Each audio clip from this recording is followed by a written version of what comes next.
좋아요, 닐. 당신이 사다리를 내려오는 게 보입니다. 1969년 7월 20일 전 세계의 사람들이 텔레비전과 라디오 앞으로 모여들었습니다. 모두가 곧 인류 역사의 길이 남을 순간을 목격하리라는 것을 알고 있었죠. 달 표면에서의 생방송 말이죠. 나는 이제 달 착륙선에서 내립니다. 한 사람에게는 작은 한 걸음에 불과해도 우리 인류에게는 거대한 도약이 될 겁니다. 우주인들이 달에 첫 발을 내디딜 때 전 세계가 환호했어요. 하지만 우주인들을 달에 보내기 위해 얼마나 많은 노력이 필요했는지 아는 사람들은 몇 안 되었죠. 이 두 명의 아폴로 11호 우주인은 10년 넘게 노력해온 거의 40만 명의 사람들 중 2명에 불과했어요. 그런데 어떻게 사람을 달로 보낼 수 있었을까요? 도대체 얼마나 많은 노력을 기울여야 했던 걸까요?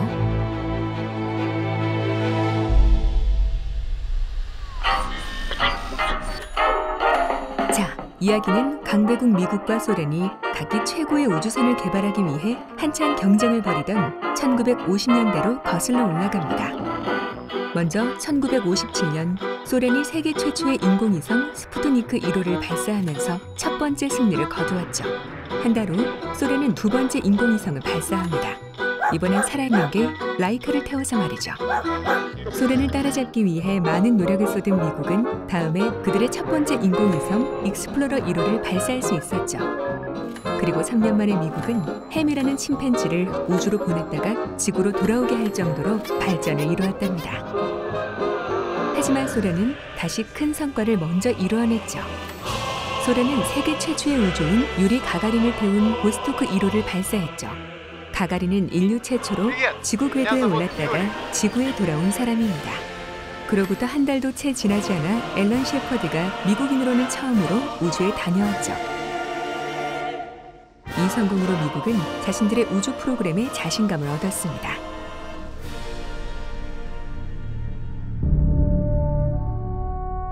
미국은 60년대가 끝나기 전에 달에 우주인을 보냈다가 무사히 돌아오게 하는 우주 프로그램을 성공시키기 위해 전력을 다해야 합니다. 다른 어떠한 우주 계획도 인류에게 이보다 강렬한 인상을 심어줄 수 없을 것입니다. 또한 이보다 우주 탐사를 위해 더 중요하지는 않을 것입니다. 자, 나사가 인간을 달에 보내기 위해서 어떻게 준비를 했는지 알아보기 전에 기본적인 것들을 배워보죠. 우선 달까지 거리입니다. 지구에서 달까지의 거리는 약 40만 킬로미터입니다. 태양계의 모든 행성들을 지구와 달 사이에 세워놓을 수 있을 정도로 먼 거리죠. 달은 약 27일에 한 번씩 지구 주위를 일정하게 돌고 있습니다. 달에는 공기가 없어서 숨을 쉴 수가 없죠. 그리고 태양이 비추는 쪽은 섭씨 127도씩이나 되어 무척 뜨겁습니다. 한편 그늘진 반대쪽은 영하 173도로 무척 춥고요. 그래서 우주인들을 이 먼 거리를 지나 혹독한 환경에서 버틸 수 있게 하기 위해 나사는 도대체 어떤 계획을 세웠을까요? 그건 바로 달까지의 여행을 여러 단계로 나누는 것이었습니다. 첫 번째 단계는 지면으로부터 떠오르는 것이었죠. 나사는 이를 위해 그때까지 인류가 개발했던 모든 로켓들보다 강력한 3단 로켓인 세턴 5호를 개발했죠. 우주선 전체를 달에 착륙시키는 대신에 나사는 작은 달 착륙선을 만들어 매달고 가기로 했습니다. 이 달 착륙선이 달과 달 궤도선 사이를 오가는 동안에 우주인들의 안식처가 되어줄 겁니다. 다음으로 나사는 이 여행이 얼마나 걸릴지를 따져봤습니다. 그들의 계산으로는 달까지 가는데 4일이 걸렸습니다. 그러니 우주선은 3명의 우주인들이 4일 동안 먹고 마실 음식과 공기, 달까지의 연료를 실을 수 있어야 했죠. 그리고 지구로 돌아오는 4일 동안도 생각해야 합니다. 3명 중 2명의 우주인은 착륙선을 타고 달 표면으로 내려갑니다. 한 명을 달 궤도에 남겨두고 말이죠. 달 표면에서 걷기 위해선 우주복이 필요합니다. 이 우주복은 우주인을 보호하면서 입었을 때 움직이기 쉬워야 하죠. 마지막으로 고려할 점은 우주인들이 지구로 살아서 돌아올 수 있어야 한다는 겁니다. 바다에 떨어질 이 작은 우주선은 거대한 세턴 5호의 꼭대기의 자그마한 부분에 불과했죠.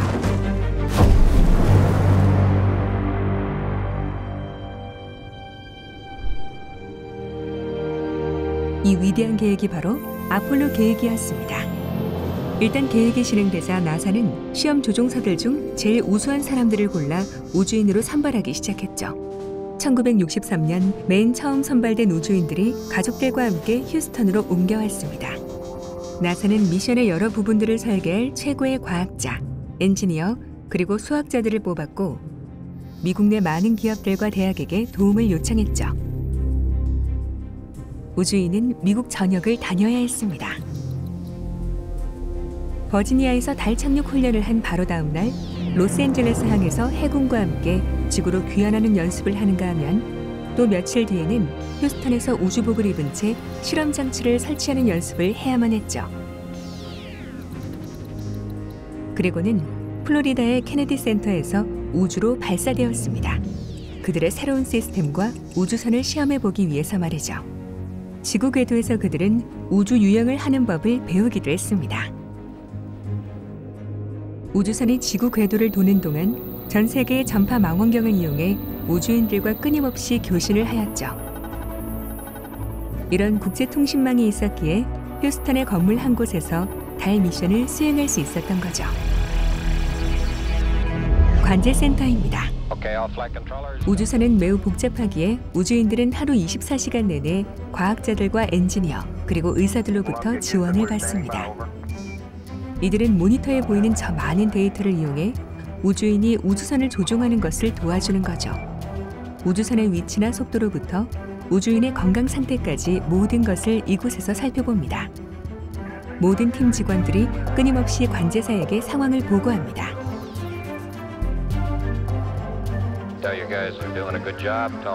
하지만 오직 한 사람만이 우주인들과 직접 교신할 수 있죠. 그 사람이 바로 캡콤, 캡슐 교신사입니다. 우주인들은 보통 다른 우주인과 이야기할 때 편해합니다. 그래서 보통 캡콤 역시 훈련받은 우주인인 경우가 많습니다.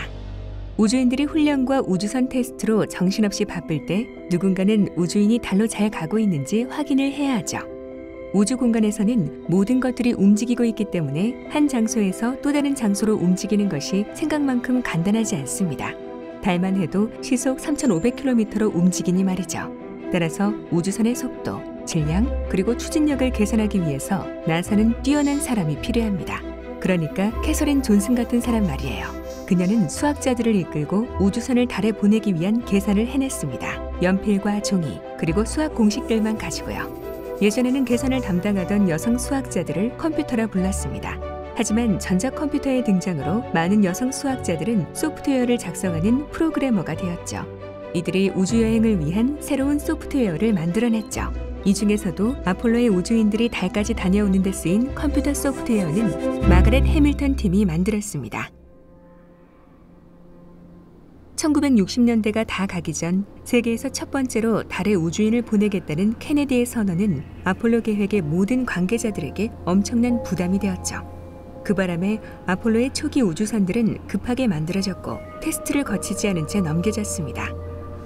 1967년 1월 27일 우주인 거스 그리썸, 로저 채피, 그리고 에드 화이트는 발사를 위한 마지막 점검을 하고 있었습니다. 점검 내내 관제센터와 우주선의 교신이 끊기면서 문제가 발생했습니다. 아니, 건물 두세 개 건너서도 이야기를 나눌 수 없으면 도대체 우리가 어떻게 달에 간다는 거죠? 마지막 점검 중 우주선을 100% 산소로 채워 압력을 높여 놓았습니다. 그때 피복이 벗겨진 전선에서 일어난 불꽃 때문에 산소로 가득한 공기에 불이 붙었죠. 안으로 열리는 방식의 출입구 때문에 구조는 불가능했습니다. 안타깝게도 3명의 우주인 모두 불꽃에 쓰러졌습니다. 이 3명의 우주인을 잃은 사고는 아폴로 프로그램에 지대한 영향을 끼쳤죠. 이후 다시는 이런 사고가 일어나지 않게 하기 위해 모든 과정, 시스템, 그리고 전선 하나하나까지 꼼꼼히 살피게 되었습니다. 우주인들의 안전을 우선하며 아폴로 프로그램은 여전히 진행되어 갔습니다. 우주인을 태우지 않은 채 로켓과 우주선을 개선해 나갔습니다. 아폴로 4호는 처음으로 세턴 5호 로켓의 3단이 모두 분리되면서 큰 성과를 일궈냈습니다. 아폴로 5호와 6호는 이보다 더 나았고요. 아폴로 7호는 처음으로 우주인을 태우고 지구 궤도를 11일 동안 돌면서 우주선을 시험했습니다. 아폴로 8호는 최초로 인간을 태우고 지구 궤도를 벗어나 달 궤도를 돌고 지구로 돌아왔습니다. 획기적인 성과였죠. 아폴로 9호 발사에서는 처음으로 모듈 3개가 다 작동했습니다. 아폴로 10호는 아폴로 11호를 위한 마지막 점검이었고 다시 달 궤도에 다녀왔죠. 이제 모든 준비 단계를 마쳤습니다. 마지막 목표를 시도할 시간입니다. 인류가 달 표면을 걷는 것 말이죠.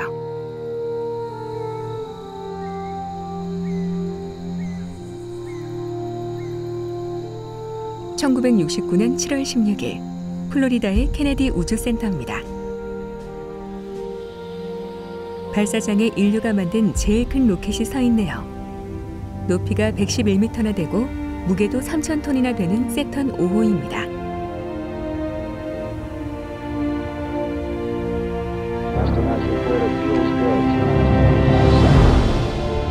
맨 꼭대기 작은 우주선 안에 아폴로 11호의 우주인들이 타고 있습니다. 닐 암스트롱, 버즈 올드린, 그리고 마이클 콜린스, 이 3명의 우주인이 처음으로 인류의 달 착륙을 시도하게 됩니다. 6, 5, 4, 3, 2, 1, 0. All engine running.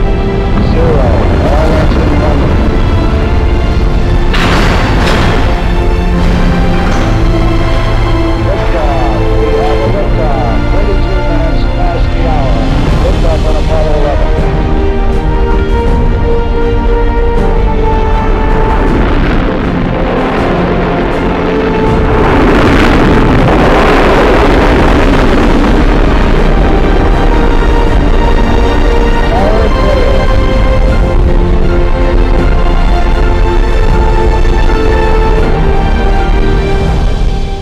아폴로 11호, 여기는 휴스턴. 이제 분리해도 좋아요. 라저, 수신 확인.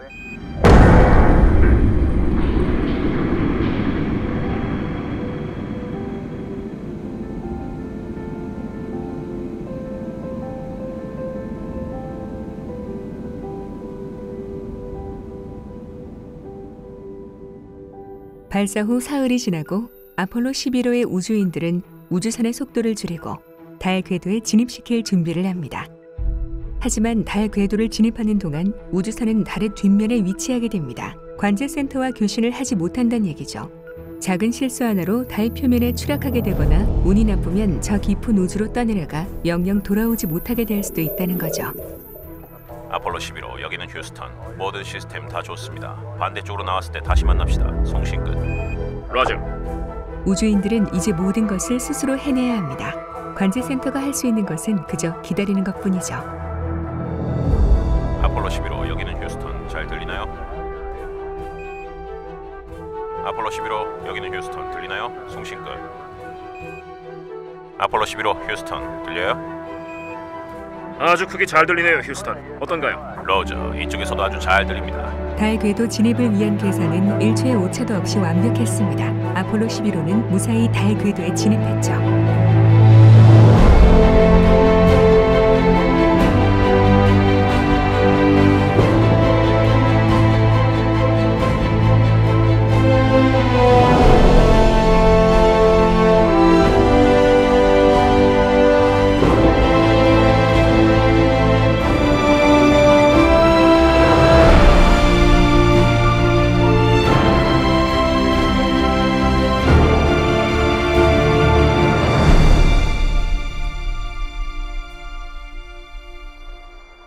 마치 사진을 보는 것 같네요. 하지만 미식 축구 경기를 직접 경기장에서 보는 것과 TV 화면으로 보는 것이 엄청나게 다른 것처럼 실제로 바로 여기서 달을 내려다보는 것을 대신할 수 있는 건 없을 것 같네요.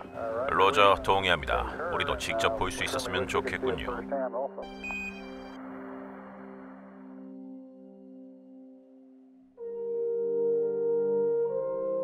자, 이제 달에 착륙할 시간이 되었습니다. 닐 암스트롱과 버즈 올드린이 인류 최초의 달 착륙을 시도하기 위해 달 착륙선에 옮겨 탑니다. 두 사람을 태운 착륙선이 내려가면서 마이클 콜린스는 궤도선에 홀로 남았습니다. 어쩌면 혼자 지구로 돌아가게 될지도 모른다는 것을 콜린스는 잘 알고 있었죠. 이 시점에서 일어날 수 있는 결말은 세 가지였습니다.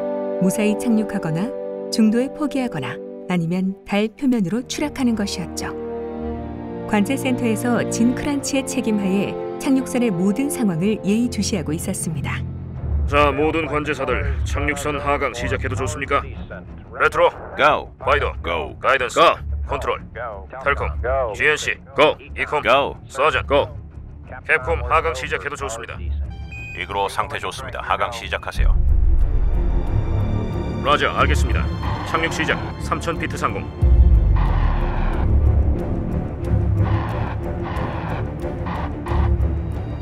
2000피트. AGS 시스템 시작. 47도. 로저. 47도.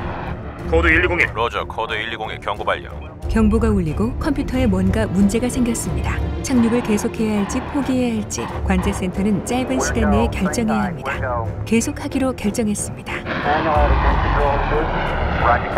암스트롱은 달 착륙선이 원래 계획되어 있었던 착륙 장소를 벗어나 암석 지대로 향하고 있다는 것을 깨달았습니다. 700피트 상공. 하강 속도 21, 33도. 암스트롱은 자동 착륙 컴퓨터를 해제하고 직접 조종하기 시작했습니다. 540피트 상공. 하강 속도 30도.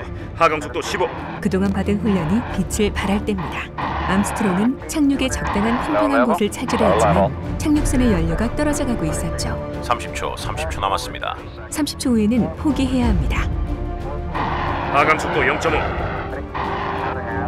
30초. 고도계, 속도계 잠등. 희미한 그림자가 보이네요. 40피트. 하강 속도 2.5. 중심을 벗어났어요. 착지등 잠등.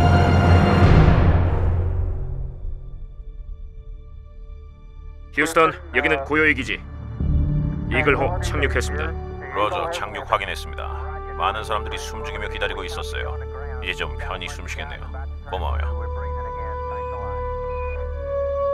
우리가 고맙죠. 자, 이제 우리는 좀 바쁠 거예요. 콜롬비아, 선명하게 잘 들립니다. 이그로는 고요히 바다에 착륙했습니다. 송신근. 아, 다 들었어요. 멋지군요. 그들은 해냈습니다. 아폴로 계획에 속한 모든 이들이 바로 이 순간을 위해서 일해온 거죠.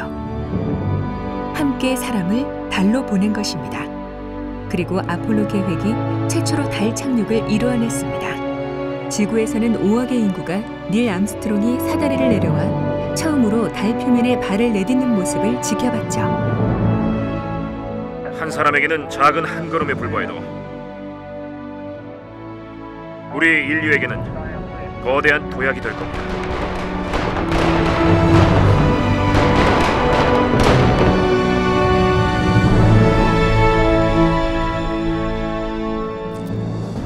몇 분이 지나고 버즈 올드린도 암스트롱과 함께 달 위에 섰습니다.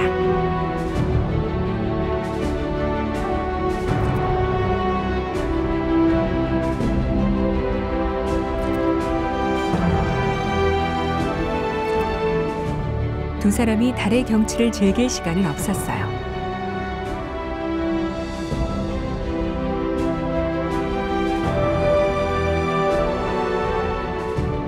두 시간 반 동안 두 사람은 사진을 찍고 실험 장치를 설치하고 지구로 가져올 암석과 토양 표본을 채집했습니다.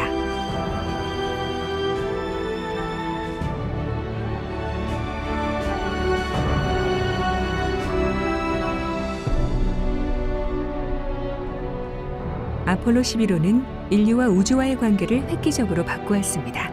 인류는 이제 지구를 벗어나 우주 공간으로 나아갈 수 있다는 것을 보여줬고 우주를 탐험하기 위한 첫 발을 내딛었죠. 아폴로 11호의 새 우주인이 지구로 돌아온 후 그들은 바뀐 세상에서 축하받았습니다. 그들은 영웅이 되었죠.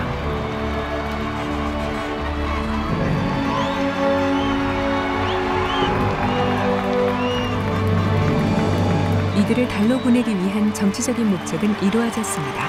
그러니까 우주 경쟁에서 미국이 이긴 겁니다. 노력하면 무엇이든, 그러니까 달에도 사람을 보낼 수 있다는 미국의 국가적 신념이 승리한 셈이죠. 많은 이들에게 아폴로 11호의 달 착륙 신화는 여기서 끝이 납니다. 하지만 아폴로 11호의 달 착륙은 인류의 우주 탐험의 첫발에 불과합니다. 그들이 개발하는 우주선에 대한 자신감을 회복한 나사는 달의 다른 곳들도 탐사하기로 하죠. 하지만 먼저 정확도를 높여야 했습니다. 아폴로 11호는 계획했던 착륙 지점으로부터 6km나 벗어났죠. 겨우 넉 달이 지나서 발사된 아폴로 12호는 서베이어 3호라 불리는 초기 탐사선 근처의 착륙 지점으로부터 단지 200m 떨어진 곳에 성공적으로 착륙할 수 있었습니다. 아폴로 12호의 우주인들은 표본을 채취하고 과학 설비들을 설치했습니다. 이 설비들은 우주인들이 지구로 돌아온 후에도 계속해서 자료들을 지구로 보내줬죠. 하지만 아폴로 13호는 달 착륙을 시도하지 못했습니다.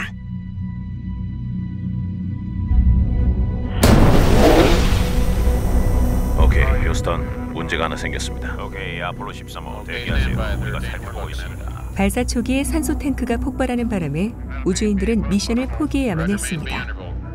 너무 빠른 속도로 지구를 향해 직접 날아드는 우주선의 방향을 돌리기 위해 달의 중력을 이용해야만 했죠. 관제센터의 많은 이들이 고장난 우주선을 구하기 위해 쉬지 않고 노력했습니다. 라디오 교신을 통해 캡콤은 아폴로 13호의 우주인들에게 관제센터의 팀들이 그들을 구하기 위해 고안해낸 모든 계획을 상세히 전달했죠. 놀랍게도 세 우주인 모두 살아서 돌아왔습니다.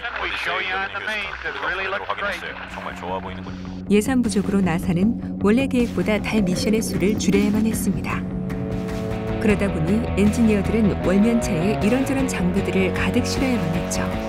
아폴로 15호부터는 달 탐사가 한층 더 빨리 진행되었습니다.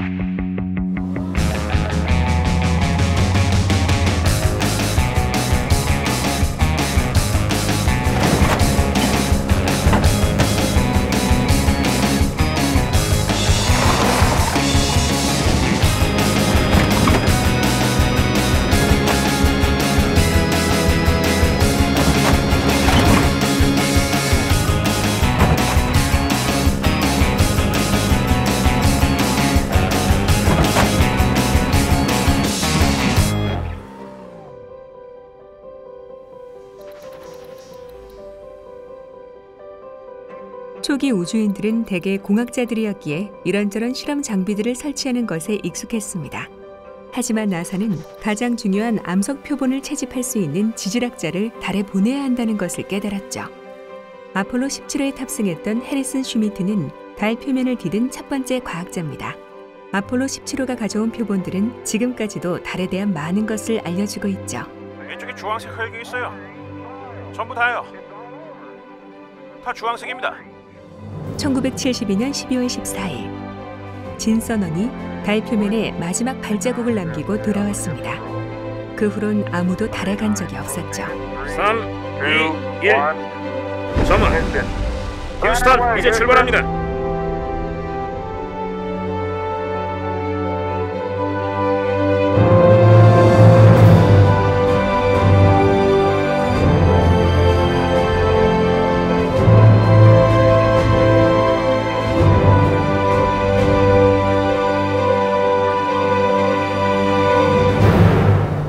돌이켜보면 이 모든 것들이 50년이나 전에 가능했다는 것이 믿기지 않습니다.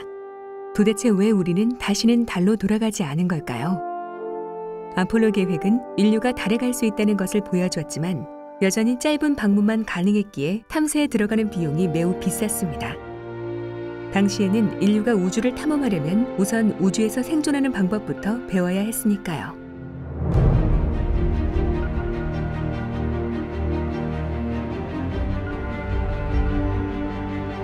아폴로 계획 이후로 우주인들은 지구 저궤도에 머물렀습니다. 소련의 미르나 미국의 스카이랩 같은 소형 우주 정거장의 개발이 우주 공간에서의 생존을 위한 기술 개발의 선구자 역할을 했죠.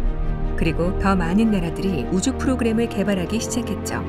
15개 나라가 모여 국제 우주 정거장 ISS를 만들었습니다.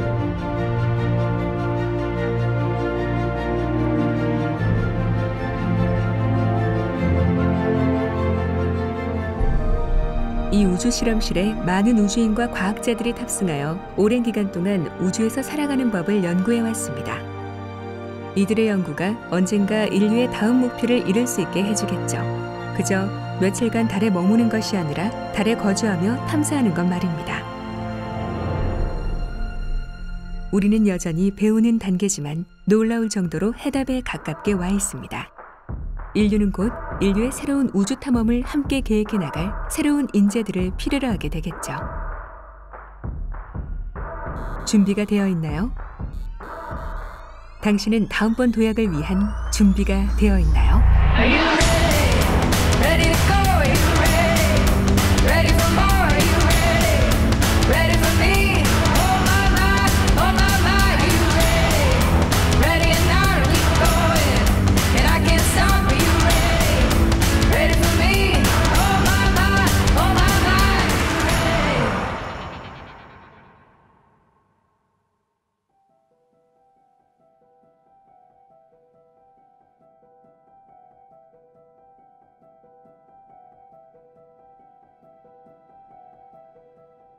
우리는 우리의 우주선을 만들어준 모든 국민들에게 특별한 감사를 표하고 싶습니다. 우주선을 설계하고 제작하고 시험하고 무엇보다 그들의 열정과 능력을 우주선을 만드는 데 쏟은 분들에게 말입니다. 오늘 밤 그들에게 특별한 감사를 표하며 또한 우리의 달 착륙을 지켜보고 들어주신 많은 분들께도 신의 가호가 함께 하실 것이라는 말을 전합니다. 아폴로 11호에서 전합니다. 좋은 밤 되십시오.